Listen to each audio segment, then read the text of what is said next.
ರಾಜಕಾರಣದಲ್ಲಿ ಅವ್ರನ್ನ ನಾವೆಲ್ಲರೂ ಬಹಳ ಸಭ್ಯರು, ಅತ್ಯಂತ ಸರಳ ಸಜ್ಜನಿಕೆಯ ವ್ಯಕ್ತಿತ್ವ, ಅತ್ಯಂತ ಸಂಭಾವಿತ ಅಂತಕ್ಕಂಥದ್ದು ಸಾರ್ವಜನಿಕ ವಲಯದಲ್ಲಿ ಅವ್ರ ಬಗ್ಗೆ ಇಲ್ಲಿಯವರೆಗೂ ಇದ್ದಂಥ ಒಂದು ಇಂಪ್ರೆಷನ್, ಒಂದು ಅಭಿಪ್ರಾಯ. ಅವರು ಬಂದ ನಂತರ ಅವರು ಕೂಡ ಒಂದು ಪತ್ರವನ್ನ ಬರೀತಾರೆ. ಇದು ಬಹಳ ಸೂಕ್ಷ್ಮವಾಗಿ ಗಮನಿಸಬೇಕಾಗಿರ್ತಕ್ಕಂಥ ಅಂಶ. 2021, 26 8ನೇ ತಿಂಗಳು ಅಂತ ಅಂದ್ಕೊಳ್ತೇನೆ. ಇಲ್ಲಿ ಮೆನ್ಷನ್ ಆಗಿದೆ. ಎಸ್, ದಿನಾಂಕ 26 8ನೇ ತಿಂಗಳು 2021 ಇಸ್ವಿ ಅವರು ಒಂದು ಪತ್ರವನ್ನ ಬರೀತಾರೆ. ಈ ಪತ್ರ ಯಾರಿಗೆ ಬರೀತಾರೆ ಅಂದ್ರೆ, ಹಿಂದುಳಿದ ವರ್ಗದ ಸಚಿವಾಲಯಕ್ಕೆ ಒಂದು ಪತ್ರ ಬರೀತಾರೆ.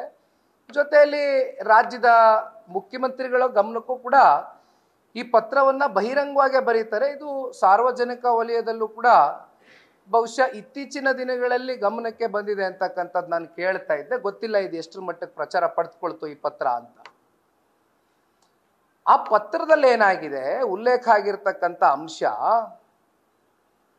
ಏನು, ಈ ಹಿಂದೆ ಕಾಂತರಾಜುರವರು ಈ 5 ವರ್ಷಗಳ ಒಂದು ವರದಿ, ಆ ಒಂದು ದಾಖಲಾತಿಗಳು ಇವತ್ತು ಸರ್ಕಾರದ ಒಂದು ಸುಪರ್ತಿಗೆ ಒಪ್ಪಿಸಿದ್ದಾರೆ ಅಂತಕ್ಕಂಥದ್ದನ್ನ ಒಂದು ಸೀಲನ್ನ ಹಾಕಿ ಅಂತಕ್ಕಂಥದ್ದು ನಾವೇನು ಭಾವಿಸಿದ್ವಿ. ಆದರೆ ಇಲ್ಲಿ ಇವ್ರು ಹೇಳ್ತಕ್ಕಂಥದ್ದು, ಹೆಗಡೆ ಅವ್ರು ಹೇಳ್ತಕ್ಕಂಥದ್ದು, ಅದರ ಒಳಗಡೆ ಇರಬೇಕಾದಂಥ ಏನೊಂದು ಮದರ್ ಡಾಕ್ಯುಮೆಂಟ್ ಇದೆಯಲ್ಲ, ಮೂಲ ಪ್ರತಿ, ಹಸ್ತಪ್ರತಿ ಮತ್ತೆ ಮೂಲ ಪ್ರತಿ, ಇವೆರಡೂ ಕೂಡ ಇದರ ಒಳಗಡೆ ಇಲ್ಲ.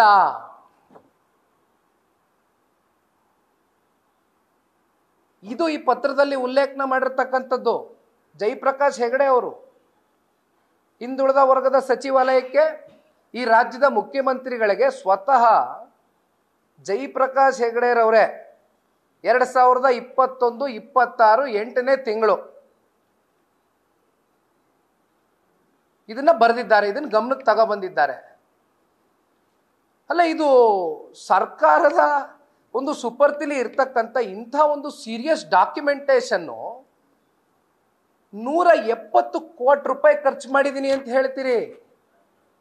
170 crores. 1 ರೂಪಾಯಿ 2 ರೂಪಾಯಿ ವಹಿವಾಟಲ್ಲ ಇದು, 170 ಕೋಟಿ ರೂಪಾಯಿ ವಹಿವಾಟು. ಇದು ದುಡ್ಡು ಯಾರದು? ರಾಜ್ಯದ ಜನತೆಯ ಟ್ಯಾಕ್ಸ್ ಪೇಯರ್ಸ್ ಮನಿ ಅಲ್ವೇ ಇದು? ಈ ರೀತಿ ಸ್ವೇಚ್ಛಾಚಾರವಾಗಿ 170 ಕೋಟಿ ರೂಪಾಯಿ ವರದಿ ತಯಾರು ಮಾಡಲಿಕ್ಕೆ ನೀವು ದುಡ್ಡನ್ನ ಇವತ್ತು ಏನು ಬಳಕೆಯನ್ನ ಮಾಡಿದ್ದೀರಿ. ಆದರೆ ಇದರ ಒಂದು ಮೂಲ ಪ್ರತಿ, ಹಸ್ತಪ್ರತಿ ಇಲ್ಲ ಅಂತ ಹೇಳಿದ್ರೆ ಜಯಪ್ರಕಾಶ್ ಹೆಗಡೆ ಅವರು ಎಲ್ಲಿ ಹೋಯ್ತು? ಇಂಥ ಒಂದು ಸೀರಿಯಸ್ ಡಾಕ್ಯುಮೆಂಟೇಶನ್ಗೆ ಏನು ರೆಕ್ಕ ಪಕ್ಕ ಬಂದು ಹಾರ್ಕೊಂಡು ಹೋಯ್ತಾ?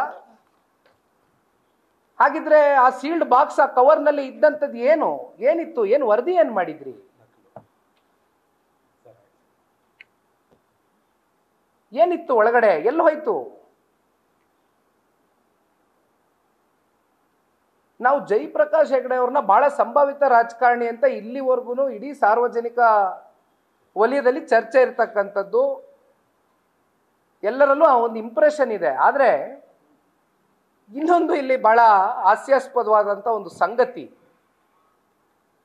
ಇವತ್ತು ಅಧ್ಯಕ್ಷರ ಈ ಒಂದು ಸ್ಥಾನಕ್ಕೆ 5 ವರ್ಷಗಳ ಕಾಲ ಸೀಮಿತವಾಗಿ ಈ ವರದಿ ತಯಾರು ಮಾಡ್ತಕ್ಕಂಥದ್ದಕ್ಕೆ ಜಯಪ್ರಕಾಶ್ ಅವರು ಮುಕ್ತಾಯ ಆದ ನಂತರ, ನಮ್ಮ ಕಾಂತರಾಜುರವರು ಅವರ ಒಂದು ಅವಧಿ ಮುಕ್ತಾಯ ಆದ ನಂತರ, ಜಯಪ್ರಕಾಶ್ ಹೆಗಡೆರವರು ಬಂದ ನಂತರ ಅವರ ಅವಧಿ 5 ವರ್ಷಕ್ಕೆ ಮುಕ್ತಾಯ ಆದರೂ ಕೂಡ ಇನ್ನ 2 ತಿಂಗಳ ಕಾಲ ಒಂದು ಎಕ್ಸ್ಟೆನ್ಷನ್ ಪೀರಿಯಡ್ನ ತಗೊಳ್ತಾರೆ, ವಿಸ್ತರಿಸ್ತಾರೆ. ಮುಖ್ಯಮಂತ್ರಿಗಳು, ಈ ರಾಜ್ಯದ ಮುಖ್ಯಮಂತ್ರಿಗಳು ಟೈಮ್ ಎಕ್ಸ್ಟೆನ್ಷನ್ ಕೊಡ್ತಾರೆ ಅವ್ರಿಗೆ. ಇನ್ನೊಂದು 2 months, 5 ವರ್ಷ ಕಳೆದೋಗಿರುತ್ತೆ, ಅವ್ರಿಗೆ ಮುಗಿದೋಗಿರುತ್ತೆ ಪೀರಿಯಡ್. ಬಹಳ ಹಾಸ್ಯಾಸ್ಪದವಾದಂಥ ವಿಚಾರ. 10 ವರ್ಷದಲ್ಲಿ ನೀವು ವರದಿಯನ್ನ ತಯಾರು ಮಾಡ್ಲಿಕ್ಕೆ ಆಗದೆ ಇರತಕ್ಕಂಥ ಸರ್ಕಾರ ಅಥವಾ ಆಯೋಗ ಕೇವಲ 2 ತಿಂಗಳಲ್ಲಿ, ಮ್ಯಾಟರ್ ಆಫ್ 60 days ಕೇವಲ 60 ದಿನದಲ್ಲಿ ನೀವು 5,98,00,000 ಜನ ಕನ್ನಡಿಗರ ಮನೆಗೆ ಹೋಗಿ ತಲುಪಿದ್ದೇವೆ ಅಂತಕ್ಕಂಥದ್ದನ್ನ ಹೇಳ್ತಿರಲ್ಲ. ಬಾಬಾ ಬಾಬಾ ಬಾ, ಯಾವ ವೇಗ ರೀ ಇದು! ಗಾಳಿಗಿಂತ ವೇಗ, ಬೆಳಕಿಗಿಂತ ವೇಗ.